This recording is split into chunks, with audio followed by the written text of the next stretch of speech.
Bienvenue dans le débat. On va parler de la Russie. Alors que le pétrolier sous sanctions arraisonné par la France est arrivé ce matin en baie de Douarnenez, dans le Finistère, le Kremlin a dénoncé un acte à la limite de la piraterie internationale. Cette interception a lieu dans un contexte à la fois de bombardements massifs russes, comme la nuit dernière en Ukraine, qui ont fait 22 morts, mais aussi d'attaques de drones ukrainiens en Russie. Dans le même temps, un drone russe transportant des explosifs est entré en Roumanie la semaine dernière et il s'est écrasé sur un immeuble faisant 2 blessés. 56 pays de l'Union européenne et de l'OTAN ont dénoncé un comportement inacceptable de la Russie. Moscou, de son côté, a suspendu ses exportations d'essence et de kérosène d'aviation après des frappes ukrainiennes sur les raffineries. Poutine accumule les difficultés économiques et devient de plus en plus obsessionnel de sa sécurité. À Astana, au Kazakhstan, il y a quelques jours, le dispositif de sécurité autour de lui était plus important que jamais. On va revenir sur la flotte fantôme russe. Que représente-t-elle et quelle est la stratégie de contournement des sanctions par la Russie? Poutine est-il en difficulté? Quelle est sa stratégie? Est-il dans une logique d'escalade? On va en parler avec mes invités qui sont à mes côtés ce soir. Paul Gogo, bonsoir. Bonsoir. Vous êtes journaliste indépendant, ancien correspondant à Moscou, auteur de Moscou Parano. C'est aux éditions du Rocher et c'est paru au mois de mars. Merci d'être là. En face de vous, Dominique Trinquant, bonsoir, général. Bonsoir. Merci d'être là une nouvelle fois, ancien chef de la mission militaire française auprès des Nations Unies. Votre livre « D'un monde à l'autre », c'est aux éditions Robert Laffont. Muriel Domenac est avec nous ce soir. Bonsoir. Vous êtes ancienne ambassadrice de France auprès de l'OTAN, également initiatrice de Haut Contact Citoyens et Citoyennes, qui est un collectif qui a vocation à activer les échanges avec les jeunes sur le terrain de la citoyenneté. Bienvenue à vous. Et puis Gaïd Minassian est avec nous ce soir. Bonsoir. Vous êtes journaliste au Monde, enseignant à Sciences Po et HEC. Vous êtes auteur de Arménie-Azerbaïdjan, une guerre sans fin. Et ça, c'est aux éditions Passé Composé. On va tout de suite retrouver en Ukraine, à Kiev, notre correspondant Gulliver Krag. Alors que les bombardements russes étaient assez effroyables la nuit dernière, ils ont fait 22 morts, dont 6 à Kiev et 16 à Dnipro. Gulliver, on peut dire que c'est de plus en plus intense. Quel est l'état d'esprit des Ukrainiens? Alors, vous voyez peut-être le bâtiment d'appartement derrière moi. Il y a des gens qu'on peut peut-être voir dans les fenêtres en train de faire le ménage, de mettre du plastique pour remplacer leurs fenêtres. Il y a cet esprit, on se redresse, la vie continue, qui est toujours si impressionnant le lendemain de ces frappes. Mais en même temps, il faut comprendre que cet immeuble, vous voyez, les dégâts sont importants, n'a pas subi de frappe directe. C'est l'onde de choc qui a fait tout ça après qu'un missile a frappé le bâtiment qui est juste à côté de moi, qui semble être une sorte de dortoir. J'ai l'impression, heureusement, qu'il n'y avait personne à l'intérieur parce qu'il n'y a pas de sang. Mais il y a 3 personnes qui sont mortes dans la rue en allant vers l'immeuble derrière moi, parce que l'immeuble derrière moi, c'est un immeuble moderne. Il y a un parking qui sert d'abri en sous-sol. Des gens qui allaient d'un autre immeuble qui n'avait pas d'abri sont morts dans la rue parce qu'ils ne sont pas arrivés à temps à l'abri. Et tout ça, c'est quelque chose qui augmente les niveaux d'inquiétude en Ukraine. On comprend que les missiles hypersoniques russes, l'Ukraine n'a pas les moyens de les abattre tous. Le taux de missiles qui sont abattus diminue à chaque fois. On comprend que les ondes de choc de ces impacts peuvent aller extrêmement loin. Alors, même si on est assez loin même de l'immeuble qui a été frappé, on peut subir des dégâts importants. Et puis, le manque d'abri qui fait que des gens meurent dans la rue comme ça, c'est des choses qui interroge, parce qu'on doit se demander, est-ce que quand il y a un avertissement, on devrait peut-être aller se mettre à l'abri même avant d'entendre les sirènes? Pourquoi est-ce qu'il n'y a pas assez d'abri? Ça, c'est quelque chose qui suscite une certaine colère, accompagnée d'une colère d'une certaine partie de la population ukrainienne à cause des histoires de corruption, etc. Alors, chez certains, il y a une grande inquiétude mélangée d'une sorte de colère. Chez d'autres, il y a juste cette inquiétude sur l'intensification des frappes, mais beaucoup aussi compensé par les nouvelles du front, parce que les nouvelles du front, de l'Est et du Sud, sont bonnes. Les Russes n'arrivent pas à avancer avec leur offensive d'été, sur laquelle je pense qu'ils mettaient beaucoup d'espoir. Ils ont vu Starlink coupé pour les forces russes. Ça, c'est le fait du nouveau ministre de la Défense ukrainien, Mikhailo Fedorov, qui est assez populaire, qui a aussi contribué à remonter le moral des soldats sur le front ukrainien, qui pensent que Fedorov, avec ses contacts avec Elon Musk, a pu faire couper le Starlink aux Russes. Et cela a vraiment rendu les choses beaucoup plus difficiles pour les Russes. Et un autre facteur, c'est que les Ukrainiens ont commencé à frapper quasiment toutes les routes dans la partie de l'Ukraine contrôlée par la Russie, les routes qui vont vers l'ouest depuis Mariupol. Ça pose des problèmes énormes, visiblement, pour la logistique militaire russe. Alors, il y a cette confiance qui commence à monter que les Ukrainiens ont réussi, malgré le fait que les Américains avaient arrêté de les soutenir, etc., ont tout de même réussi pour le moment, en tout cas, à stopper l'avancée des forces russes qui cherchent toujours à conquérir plus de territoires. Merci Gulliver Krag en direct de Kiev. Général Trinquant, on voit bien un peu cette double dynamique, à la fois donc des nuits encore très violentes avec des bombardements russes massifs comme celui de la nuit dernière, et en même temps l'Ukraine qui a repris aux Russes, ça c'est une statistique d'aujourd'hui, 282 km² au mois de mai, réduisant donc pour le deuxième mois d'affilée la zone de son territoire contrôlé par Moscou. C'est selon l'Institut pour l'étude de la guerre. On va voir la carte. Donc on voit que les Russes ont des difficultés sur le terrain et en même temps ils continuent à bombarder. Et oui, parce que vous savez, on dit que ce sont les armées qui gagnent les batailles, mais les nations qui gagnent les guerres. Et la Russie est en train de perdre la bataille sur le terrain, on le voit sur la carte. En revanche, elle cherche à faire craquer la population ukrainienne pour essayer d'enfoncer un coin dans cette guerre. C'est la population qui est au cœur. Toutes les guerres, c'est la population qui est au cœur des guerres. Et donc, les frappes dont on avait vu celle de ce matin, extrêmement importantes, finissent par user la population ukrainienne. On l'a entendu avec des gens qui commencent à parler des problèmes de corruption, qu'il n'y a pas d'abri, etc., etc. C'est le coin que les Russes cherchent à enfoncer, parce que là, sur le terrain, en ce moment, depuis 2 mois, ils n'avancent pas. Et là, même les Ukrainiens ont réussi à prendre un petit peu de terrain, il ne faut pas exagérer. On a vu sur la un carte, petit peu de terrain. En bleu, mais, donc mais le fait que 282 km². Ouais. Le mois dernier, c'était à peu près 200 km² également. Non, mais le fait que les Russes n'arrivent plus à avancer, on est dans la période de ce qu'on appelle l'offensive du printemps-été. Et donc, le fait qu'ils n'arrivent plus à avancer, c'est une défaite pour eux. D'où cette rage, j'allais dire, à frapper la population. Ça serait directement lié. Ils se vengent avec plus de bombardements, des bombardements encore plus intenses. Le président Poutine a besoin d'obtenir un effet. Vous comprenez bien que ça se passe mal, on l'a expliqué tout à l'heure, ça se passe mal en Russie, l'économie n'est pas bonne, l'Internet coupé, les gens commencent à communiquer entre eux. Donc il a un souci, il faut qu'il apporte quelque chose à la population russe pour justifier ces 4 ans et demi de guerre. Avec ces missiles hypersoniques. Paul Gogo, les Ukrainiens utilisent d'ailleurs des drones Hornet, c'est cela, général, je ne me trompe pas, dotés d'IA et qui sont reliés à Starlink. Il les mentionnait à l'instant, notre correspondant. Donc finalement, ce sont des drones à moyenne portée. Ils attaquent Moscou et sa région et du coup, ça a un impact aussi chez les moscovites, les Russes. Oui, exactement. Et d'ailleurs, ça vient en complément de ce que vous venez de raconter parce qu'effectivement, la population est au cœur des guerres des deux côtés. Et l'Ukraine, elle, sa stratégie, c'est pas d'essayer de faire plier la population russe, mais c'est au moins de lui faire prendre conscience qu'une guerre existe. Et il faut admettre, alors je ne dis pas que les Ukrainiens y parviennent, mais il faut admettre que les choses ont un peu évolué ces derniers temps. Moi, quand j'étais à Moscou, à chaque fois qu'on avait des drones abattus en banlieue de la capitale, en fait, c'était traité comme un fait divers. Les gens n'entendaient rien, voyaient rien, donc ça passait à la trappe très rapidement. Là, ces dernières frappes, elles ont fait parler parce qu'elles ont déjà été plus nombreuses, elles étaient proches du centre et les Russes en parlent, les Russes sont conscients que les choses existent et dans d'autres villes, c'est-à-dire que c'est pas que Moscou, vous pouvez avoir l'impression que vous pouvez aller loin en Russie. Moi, j'ai eu écho récemment de quelqu'un qui est allé à proximité de l'Oural, et qui pensait être à l'abri, puis qui n'avait jamais vraiment entendu parler de la guerre, des drones. Le jour où elle y est arrivée, il y a eu des tirs de drones, des explosions. Et alors là, elle est revenue à Moscou choquée en disant « Mais en fait, il y a la guerre dans notre pays ». Donc c'est exactement cet effet-là que les Ukrainiens cherchent en Russie. Mural Domenech, dans le même temps, ce drone russe qui transportait des explosifs qui est entré en Roumanie, ça c'était la semaine dernière, il s'est écrasé sur un immeuble d'habitation, il a fait 2 blessés. Poutine continue une guerre hybride en Europe dans le même temps. Oui, Poutine nous livre à la fois une épreuve de force et en même temps, on est dans une forme d'épreuve de faiblesse.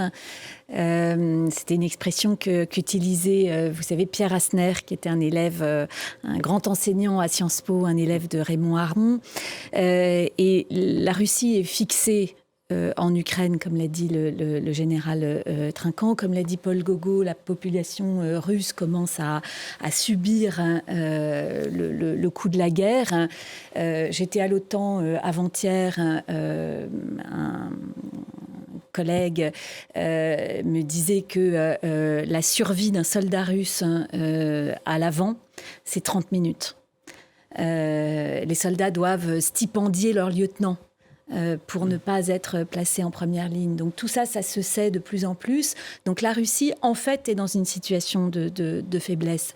Et du coup, ce qu'elle cherche, c'est à trouver nos faiblesses, les faiblesses de l'Ukraine, effectivement, en démoralisant la société ukrainienne, mais aussi nos faiblesses. Et c'est ça qu'elle recherche avec des drones venant de Russie à travers l'Ukraine, des drones russes, évidemment, qui frappent les pays limitrophes. C'est à exposer nos faiblesses pour faire valoir que, finalement, nous ne sommes pas si bien protégés sur le flanc oriental de l'Alliance, que sans cette guerre en Ukraine, tout simplement, nous serions plus sûrs, et donc qu'il nous faut en fait arbitrer entre notre sécurité et le soutien à l'Ukraine. Bon, elle est par testée, ailleurs, en fait, l'Europe. L'Europe est testée sur le flanc oriental, mais nous aussi, nous sommes testés. Notre société est testée là où la Russie voit des failles, qui sont aussi des forces. La démocratie, c'est d'abord une force, mais évidemment, on sait à quel point la Russie utilise notre état de droit, la liberté d'expression, sans prévaut pour installer sur d'autres chaînes que le service public, évidemment, une propagandiste qui n'est pas journaliste, qui travaille pour chatouder, auquel la prose officielle russe assigne une mission qui est très claire, qui est explicite, qui est connue. Et donc, ils utilisent, voyez, tout ce qui peut exister dans à la fois le mental de la population sur le flanc oriental, mais aussi chez nous qui sommes plus loin du front, et on se retrouve dans cette situation paradoxale où en fait la Russie patine sur le terrain, mais où elle est à l'offensive sur l'hybride, mais ce qui est aussi la marque qu'elle n'avance plus en Ukraine. C'est quand même ça la bonne nouvelle. Gaëlle Minassian, peut-être vous voulez réagir là-dessus. Les conséquences sur le Caucase aussi, ça serait peut-être intéressant de le mentionner aussi. Oui, avec ce qui se passe dans quelques jours à Erevan, avec des élections législatives cruciales, je dirais, pour la démocratie en Arménie, mais aussi, je dirais aussi pour l'Europe démocratique et toutes nos valeurs que nous cherchons à défendre. Il s'est passé un événement important au mois de mai, enfin 2 événements importants au début mai, le sommet de la CPE à Erevan, la communauté politique européenne, et puis le sommet de l'UE à Erevan, UE Arménie à Erevan également, avec une réception du président français, avec grandiose avec pour l'Arménie veut se rapprocher de l'Union européenne. Enfin, c'est ça. Ce n'est pas le seul pays d'ailleurs. Alors oui, c'est un test pour l'Europe, ce qui est en train de se passer. Dans quelques jours, ce qui va se passer dans quelques jours à Erevan. L'enjeu, c'est est-ce que l'Arménie va rester une démocratie ou est-ce qu'elle va basculer à nouveau du côté russe. Je ne pense pas. Personnellement, j'ai plutôt le sentiment que l'ancrage démocratique sera là dans quelques jours confirmé, mais je pense qu'il y aura aussi des affrontements à partir du 7 au soir, parce que l'opposition, qui a de fortes chances de perdre, n'acceptera pas sa défaite, que Poutine n'acceptera pas de perdre l'Arménie et qu'il fera tout pour enquiquiner, déstabiliser le régime. Et il va falloir justement poser un œil d'observation sur ce qui va se passer à partir du 7. Mais tout ça fait partie d'un même scénario. C'est ça, L'Ukraine, tout est lié, le Caucase, l'Asie centrale. Le scénario est le suivant. Il faut empêcher, pour nous Européens, il faut empêcher la Russie de faire empire. Donc tout est bon pour nous pour empêcher la Russie de faire empire. Et comment on peut faire ? Eh bien en s'investissant davantage, en s'engageant davantage sur la périphérie de la Russie pour l'empêcher de mettre en place des régimes dociles, Yanukovych en Ukraine ou Serge Sarkisian en Arménie ou ailleurs, d'autres pays et d'autres leaders. Et nous, on doit nous investir davantage pour justement déstabiliser la Russie, parce que pour moi, alors je le dis comme ça, nous vivons actuellement peut-être la fin de l'Union soviétique en 2026. Vous allez me dire de quoi il parle. Et en fait, pour moi, je pense que ce qui s'est passé en 1991, c'est pas la fin de l'Union soviétique, c'est la fin du Parti communiste de l'Union soviétique qui chapeautait le tout, mais est resté le squelette de la sécurité, c'est-à-dire les services secrets, l'armée, la police. Et ça a duré pendant 30 ans. Mais nous, on ne l'a pas vu. Nous, Occidentaux, on ne l'a pas vu. On a cru que les États allaient devenir souverains comme n'importe quel État souverain. Mais non. On est encore dans cet héritage. Poutine est le résultat de 1999 quand il arrive Premier ministre de la Russie et ensuite président de la Russie. Il est l'incarnation de cette concentration des ministères de la force. Et il a fait en sorte que tous les régimes ex-soviétiques restent sous le giron russe et qu'aujourd'hui, la Russie, et je ne vais pas répéter ce qu'ont dit mes collègues ici présents, mais le président Poutine a misé là-dessus et tous les problèmes que rencontre Poutine, que ce soit en Russie, en Ukraine, au Caucase, en Asie centrale, ont pour point, je dirais, majeur et point commun, c'est la chute de l'Union soviétique. On va revenir d'ailleurs sur l'Asie centrale dans un petit moment, mais d'abord justement aussi sur les sanctions occidentales, puisqu'on parle de la réaction de l'Europe et de l'Occident aussi face à la Russie. Général Trinquant, ce navire a résonné donc par la France, donc qui a atteint les côtes bretonnes ce matin. C'est le 4e navire à résonner par la France, c'est le Tagore, celui-là. Cette flotte fantôme russe, quand on parle de 4 navires, c'est une goutte d'eau. J'imagine, à côté d'une flotte dont j'ai vu les chiffres, 1400 navires, c'est ça la flotte fantôme russe. Oui, alors et ça exporte 80% du pétrole russe. Oui, le chiffre n'est pas très certain, mais ce qu'il y a de certain, en revanche, c'est qu'on veut faire respecter le droit international. Et que ça, c'est important, on n'est pas les seuls.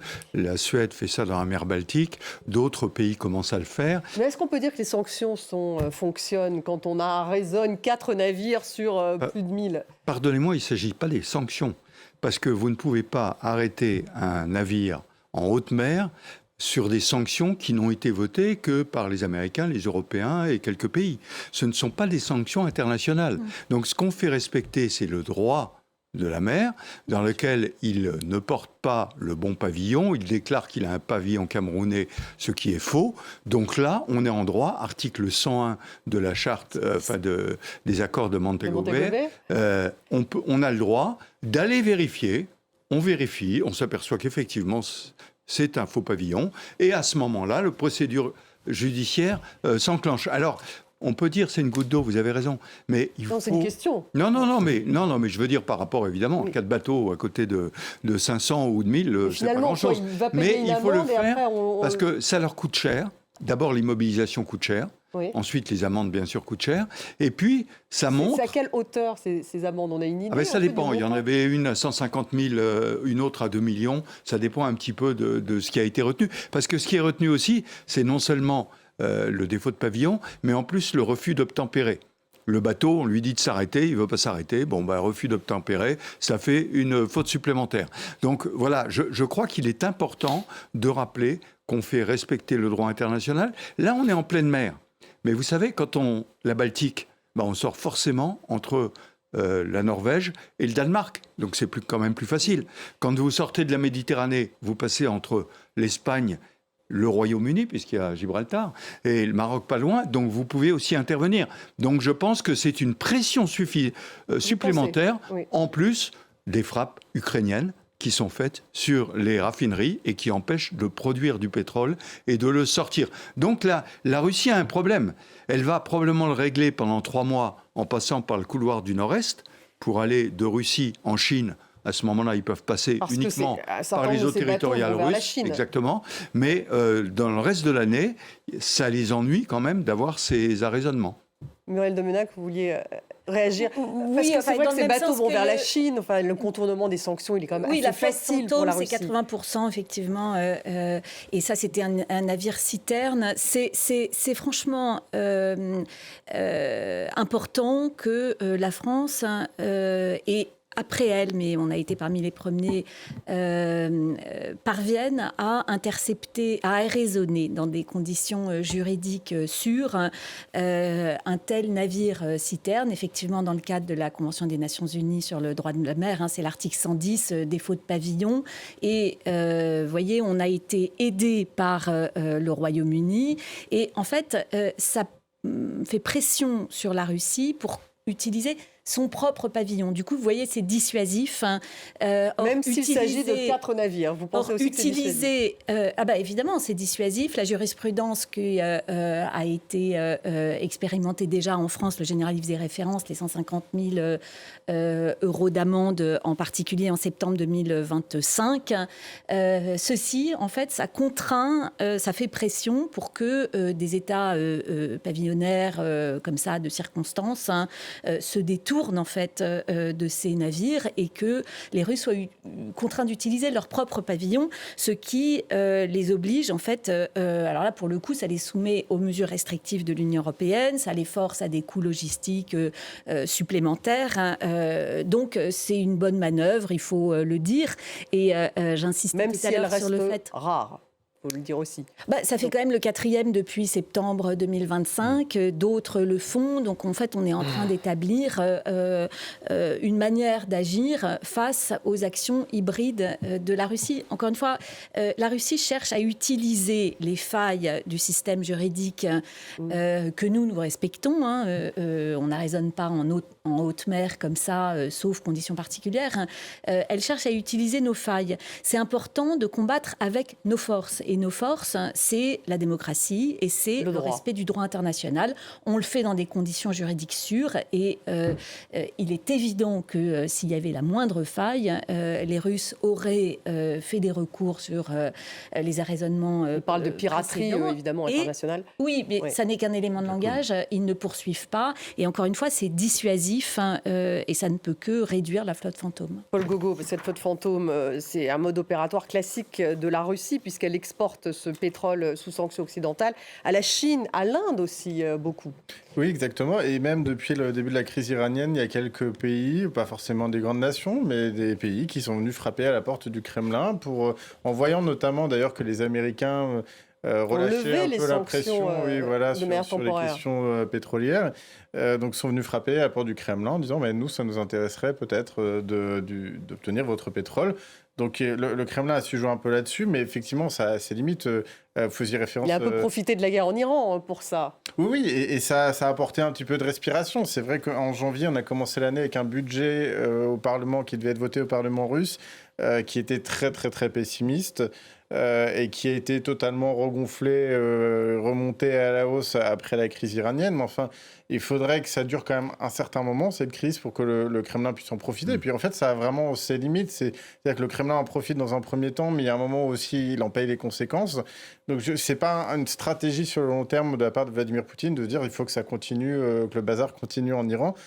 Il prend ce qu'il y a à prendre, mais effectivement, de tout ce qu'on a dit, il y a aussi le côté symbolique. C'est vrai que c'est pas beaucoup de navires, mais il y a un côté symbolique. On voit la réaction épidermique du président russe à chaque fois, qui commence à nous traiter de pirates à chaque fois, et donc on comprend qu'on touche à quelque chose. On fait passer aussi un message, on sait ce que vous êtes en train de faire, on sait quelle stratégie vous utilisez, sachant que les Ukrainiens font passer le message. On sait depuis quel port partent vos navires, parce qu'il y a notamment un port qui a brûlé un bon moment au nord de Saint-Pétersbourg. Donc oui, effectivement, l'ensemble, ça correspond quand même à une stratégie qui permet de pousser la Russie à se calmer un peu sur ce bord-là. Gaïd, Minassian, ça concerne aussi le Caucase, parce que l'Arménie, pour le coup, elle importe encore du pétrole russe. Elle n'a pas vraiment d'autre choix. Est-ce que ce n'est pas une façon pour la Russie de marquer aussi la dépendance de l'Arménie à son égard ? Oui, c'est pas nouveau. Et tous les pays, en fait, continuent à commercer avec la Russie, même l'Ukraine. La Géorgie, pendant la guerre en Géorgie en 2008, le gazoduc qui marchait. Donc ce sont des guerres plus qu'hybrides, bizarres même. Maintenant, la véritable question pour les pays du Caucase aujourd'hui, c'est de se diversifier économiquement. L'Azerbaïdjan essaye du mieux qu'il peut. L'Arménie est en train de se diversifier. Il y aura un grand gap qui sera peut-être entamé avec la victoire de Pachinian et l'ouverture de la frontière avec la Turquie derrière, qui permettrait à l'Arménie de s'arrimer au marché intégré européen, puisque le marché turc est un marché intégré à l'Europe.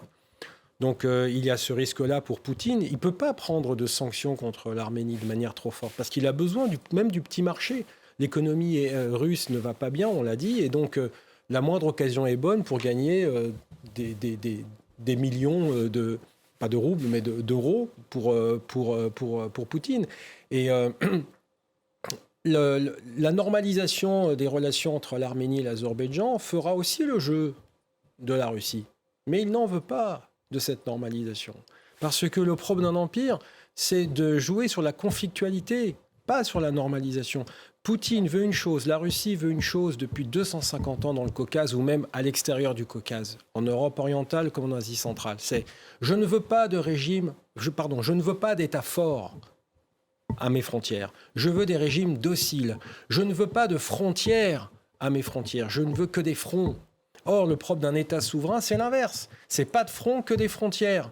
Et donc tout le problème du Caucase, d'Asie centrale et même de l'Ukraine, c'est de faire en sorte d'ériger des frontières. Et ça, c'est ce que vient de dire Muriel Domnac sur le respect du droit international. C'est la volonté des Européens, c'est la volonté des Occidentaux de faire en sorte de transformer ces frontières administratives soviétiques, souvenez-vous, entre les 15 républiques, en frontières politiques et internationales. Or, pour Moscou, pour Poutine, son projet de Néo-Rassia, c'est l'inverse. C'est je veux des fronts et rien d'autre, puisque la Russie n'a pas de frontières, n'a que des fronts. Et donc, c'est là où il y a un intérêt commun entre ces différentes républiques ex-soviétiques de coopérer, de créer un embryon d'intérêt commun entre elles pour permettre à l'Occident de venir apporter cette garantie de respect du droit international qui ne peut faire que l'intérêt de ces 14 républiques en dehors de la Russie. Et c'est pour ça qu'il est important, et je le dis avec un peu de provocation, il est important de maintenir Poutine dans cette guerre. Parce qu'il ne peut pas mener une guerre sur 2 fronts ou 2 fronts et une guerre. Mais ça, c'est un peu cynique ce que vous dites là. Mais bien sûr. Oui. Mais je veux dire, c'est ce qui est en train de se passer. Il peut la perdre, cette guerre. Mais il l'a déjà perdu. Oui, enfin, alors, il l'a pas. Encore faut-il savoir ce que c'est gagner une guerre, mais il l'a pas gagné en tout cas. Non, mais évidemment, on en revient toujours à qu'est-ce que la victoire, qu'est-ce que la défaite. Il n'a pas gagné la guerre qu'il était parti mener. Enfin, il n'est pas prêt, en tout cas, à négocier non plus, Vladimir Poutine. Oui, écoutez, moi, ce que je vois sur le terrain m'interpelle quand même. Dans la région de Soumy, par exemple, les forces russes, en fait, essayent d'installer une zone. Ce qu'on appelle une buffer zone, une zone de... comment on appelle ça ? Une zone tampon, pardon. Une zone tampon. Et donc ça, ce sont des signes d'une préparation d'un cessez-le-feu de facto. Hein, je ne parle pas d'un accord de cessez-le-feu, mais parce qu'il sait qu'il ne peut pas aller plus loin, donc il veut s'installer dans une position de force et il est en train de prendre des petits morceaux d'Ukraine pour réaliser ça. Donc ça veut dire qu'à terme, il se rend bien compte qu'il ne pourra pas continuer cette guerre très longtemps. Ah oui, donc, et en même temps, il y a un papier justement d'un proche de Vladimir Poutine qui est passé, qui a été publié donc, dans plusieurs journaux aujourd'hui, qui s'appelle « La Russie dans la politique globale ». C'est une revue proche du pouvoir russe qui indique que l'élimination d'un gouvernement pro-occidental en Ukraine ne sera atteignable que si la Russie occupait toute l'Ukraine, Paul Gogo. Ça veut dire que même dans l'entourage de Poutine, on doute finalement de l'efficacité de cette guerre. C'est quand même assez nouveau. Et d'ailleurs, l'auteur de cette publication affirme que la Russie doit négocier. Donc, des proches en fait de la sphère de Poutine commencent à penser qu'il n'y aura pas de victoire militaire. Oui, on comprend que cette réflexion existe dans beaucoup de milieux en Russie. Parce que tout simplement... Elle existe dans beaucoup de milieux en Russie ou c'est minoritaire? Non, mais déjà parce qu'il y a un réel problème au sein du Kremlin qui consiste à créer une rhétorique qui va permettre de vendre une défaite, de célébrer une défaite. Et donc ça impose une réflexion, notamment sur la façon dont on va vendre ça. Il y a un autre article très intéressant qui a été publié il y a quelques jours, mais qui a été supprimé depuis de son site, d'un média russe, dans lequel l'auteur expliquait que finalement, la Russie a toujours vécu des défaites, et que les défaites, c'était un peu l'avenir, parce que ça permettait de reconstruire le pays derrière, et que le pays ressortait plus grand de ses défaites. Donc on sent qu'il y a des débats, il y a des choses qui sont lancées, même dans l'opinion publique, qui n'existent pas vraiment en Russie, mais qui sont lancées en tout cas dans la population. Faisant penser à une défaite possible. Faisant penser En plutôt, tout cas, à une non-victoire. j'irais dans le sens de ce qui vient d'être dit, plutôt faisant penser à l'apparition d'un cessez-le-feu. Je pense aussi à la fin de la saison de la guerre, à l'automne, à l'hiver, parce que le Kremlin a besoin de construire cette situation. Mais par contre, pas à la fin de la guerre. Enfin, je suis convaincu qu'il n'y aura jamais de fin de cette guerre tant que Vladimir Poutine sera vivant. Les cessez-le-feu, on en a vécu plein depuis 2014, et le Kremlin a su les utiliser d'une façon ou d'une autre. Là, l'offensive était tellement forte, grande, avec des objectifs tellement avoués finalement, que c'est plus dur pour le président russe cette fois-ci de calmer les choses, parce qu'il avait annoncé tout un programme et il n'a pas du tout respecté son programme. Noël Demac. Moi, je me place du point de vue de nos intérêts de sécurité, nous, Européens. Si on se reporte à l'automne dernier, on était proche du scénario du pire, c'est-à-dire une Ukraine qui souffrait énormément et une Amérique de Donald Trump tentée par la reprise du discours russe et d'imposer une mauvaise paix à l'Ukraine, c'est-à-dire un accord de paix sans les Européens, qui dépecerait l'Ukraine, qui limiterait son armée, qui est évidemment la première garantie de sécurité. Et là, on est sorti de cette situation. C'est-à-dire on a une Ukraine qui tient militairement, et c'est admirable militairement ce qu'ils sont parvenus à faire en économisant autant que possible leur vie humaine. Ils souffrent bien sûr, mais on voit comme ils ont su moderniser leur armée. Manière de se battre. Et paradoxalement, la bonne nouvelle, c'est que l'administration Trump se désintéresse en fait de la question de la paix en Ukraine. Et je dis que c'est paradoxal parce qu'évidemment, on souhaiterait tous la paix en Ukraine, mais on sait que si l'administration Trump voulait un accord à tout prix, c'était pour imposer une défaite politique et donc le risque d'une nouvelle agression à l'Ukraine. Et le fait que Marco Rubio, probablement du fait de l'enlisement au Moyen-Orient, probablement aussi parce que vous savez, ceux qui ont l'expérience de la négociation avec Trump disent soit il lâche, soit il se lasse. Là, il s'est lassé et donc ça ne profite pas à la Russie finalement, qu'il se lasse. Pour nous, Européens, évidemment qu'on souhaiterait une paix, mais on sait qu'on a une Russie qui est menaçante, pas seulement envers l'Ukraine, mais envers nous. On sait qu'on a un allié américain dont on va dire diplomatiquement que la garantie de sécurité est incertaine. Et donc, on a besoin de monter en puissance dans notre réarmement. On a besoin aussi de continuer à gagner en lucidité au sein de nos sociétés. C'est pour ça que ce genre de débat est utile. Mais vous voyez, il y a une espèce de course de vitesse, en fait, entre le revirement américain, la menace russe et notre montée en puissance. Et donc, c'est vrai que l'Ukraine nous fait gagner du temps. Elle se bat pour elle-même, mais c'est notre intérêt qu'elle tienne. En tout cas, on est revenu du risque du pire, de la tenaille où les Européens, pas à la table, verraient les Ukrainiens se faire imposer une mauvaise paix. Aujourd'hui, on a la perspective peut-être d'un cessez-le-feu. C'est la moins pire des solutions. Alors, faut-il parler à Poutine? Parce que ça, c'est la question. Oui, il faut toujours parler. Il faut parler à Poutine. Bien sûr. Parce que là, on voyait Kaja Kallas qui disait nous, de toute façon, on prend le parti de l'Ukraine, donc pas sûr de vouloir être médiateur dans ce conflit, parce que maintenant, on pourrait peut-être... Mais parler, ça ne veut pas dire être médiateur. Déjà, d'une, et parler, ok, très bien, mais c'est à nous de décider quand et où. C'est important, le lieu. Et deuxièmement, je voudrais quand même, en France, on aime bien comparer, dans un mois, à peu près, la guerre en Ukraine aura duré plus longtemps que la guerre de 14-18. Oui.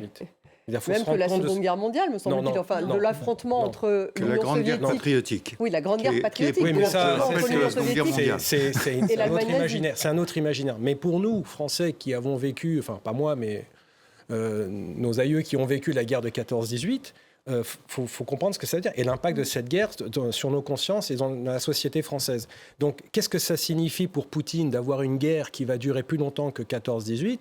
Eh bien, c'est pas une victoire, c'est clair. La défaite, je sais pas parce que c'est encore un peu tôt, mais c'est surtout un fameux revers pour lui. Et je veux dire, lui qui croyait prendre l'Ukraine en 15 jours, 4 ans et demi après, il est toujours là. Il est embourbé dans cette guerre et il n'y a pas de solution. Prenons l'exemple de l'Ukraine rapidement. On a privé l'Ukraine de missiles de longue portée. Qu'est-ce qu'ils ont fait les Ukrainiens ? Ils se sont débrouillés tout seuls et maintenant ils ont des drones de longue portée. Et vous voyez les dégâts. Et on ne peut pas leur en vouloir. En fait, ils sont en train de montrer à la population russe, voilà, l'odeur de la Lors de la guerre de la poudre, voilà ce que c'est. Et vous allez comprendre que vous n'êtes pas protégé par Poutine, qui n'arrête pas de dire que moi, je suis le protecteur des Russes, etc., etc. Et ça ne marche pas. Et c'est ça qui est en train de se passer à quelques mois des élections législatives en Russie. Peut-il perdre la guerre ? Moi, je crois qu'il peut la perdre, tout à fait. En tout cas, Parce que, encore une fois, il a déjà perdu ce qu'il voulait faire. Mais là, les choses sont en train de s'inverser, de se renverser. Alors, je suis assez d'accord. Malgré les bombardements Tant que Poutine sera en place, il n'y aura pas... Il n'admettra pas d'avoir perdu la guerre. Donc, il n'y aura pas de négociation possible ou il y aura peut-être des négociations autour d'un cessez-le-feu Non, mais si vous voulez, une négociation auprès d'un cessez-le-feu, c'est pour ça que je parlais d'un cessez-le-feu de facto. Le combat s'arrête et on discute. Et ça peut prendre des années, la discussion. Et je pense que, effectivement, comme vous le disiez, tant que Poutine est en place, ça ne changera pas. La question, c'est est-ce que Poutine restera longtemps en place si la situation se fige et que l'économie russe continue à se dégrader. Vous savez, c'est un patron de la mafia, Poutine. Et quand les oligarques qui composent la mafia autour de lui s'aperçoivent que finalement ils perdent beaucoup d'argent, alors qu'ils étaient là pour en gagner, ils vont quand même se poser les questions sur la pérennité du patron de la mafia, du parrain. Oui, est-ce qu'il y a des divisions véritablement au sein du pouvoir, Paul Gogo ? Parce que ça fait un moment, on en parlait aussi au moment de Wagner, parce que lui, pour le coup, il n'a pas réussi à avoir la tête de Poutine, il le souhaitait, mais bon, c'est lui qui finalement est parti avant Poutine. Est-ce qu'on peut imaginer un scénario de coup d'État ? Lui, manifestement, aujourd'hui, le redouterait, en tout cas plus que jamais, puisqu'il se protège. Enfin, il tente de se protéger. Oui. Alors, on peut tout imaginer en Russie. Désolé pour cette réponse qui veut tout et rien dire, mais on peut l'imaginer sans aucun problème. Ça faciliterait effectivement les négociations. On peut au moins partir du principe que quand Vladimir Poutine a annoncé l'offensive de 2022, personne n'en voulait autour de lui. Donc, c'est-à-dire qu'ensuite, toutes les choses ont été faites avec du regret, avec de la pression, des coups de pression, avec de la frustration. Et on peut imaginer, et à vrai dire, c'est vrai qu'on voit quelques signaux qui vont dans ce sens, que dans certaines élites, notamment économiques, on commence à en avoir sérieusement ras-le-bol de cette situation. Récemment, Vladimir Poutine a tenté de réclamer de l'argent d'ailleurs à certains oligarques pour qu'ils contribuent à la guerre. Ça, c'est typiquement le genre de choses qu'on n'aime pas trop entendre, notamment dans ce milieu-là. Donc, on sait qu'il y a un ras-le-bol qui existe dans plein de milieux. Moi, ce que j'aimerais bien savoir, et je ne le sais pas, c'est s'il existe aussi, par exemple, au FSB, chez les gens qui tiennent le pays. Les services des renseignements. Le service de renseignement. Et au cœur de l'armée russe, il y a une ligne radicale qui estime qu'on n'en fait pas assez. Il y a des gens qui, j'imagine, en ont un peu ras-le-bol de tout ça. Vous avez les deux lignes, en fait, ceux qui estiment aussi qu'ils n'en font pas assez. Oui. Et c'est d'ailleurs pour ça que les bombardements massifs, jouer la carte du nucléaire, ça permet aussi, dans un premier temps, de calmer tous ces gens-là. Donald Domenech, pour revenir, est-ce qu'effectivement un pays européen pourrait être médiateur dans des discussions en vue d'un cessez-le-feu ? Puisque les États-Unis, vous le dites, n'existent plus. Non, a priori. Non, les États-Unis existent toujours. En termes de négociations sur un accord. Non, évidemment. En tout cas, la question se pose parce que parler... Poutine a proposé Gerhard Schröder comme médiateur. Ouais. Bon. Les Européens sont désignés par la Russie comme des ennemis. C'est vraiment c'est l'ennemi qui vous désigne. Vous pouvez ne pas vous vouloir d'ennemis, ce que disait Julien Freud dans les années 30. C'est vraiment quelque chose qu'il faut qu'on retienne. Quand l'ennemi vous désigne, vous avez un ennemi, c'est comme ça. Bon. Cela étant, le jeu des rapports de force inclut évidemment la diplomatie. Et donc, vous savez qu'on continue de parler aux Russes. À la fois, on a un ambassadeur à Moscou, on a un ambassadeur auprès des Nations Unies. Nous sommes des puissances nucléaires. Nous dialoguons aussi par ce qu'on appelle signalement stratégique. Donc, parler aux Russes, bien entendu, dans le cadre des discussions de paix. Que les Européens soient des médiateurs, évidemment pas.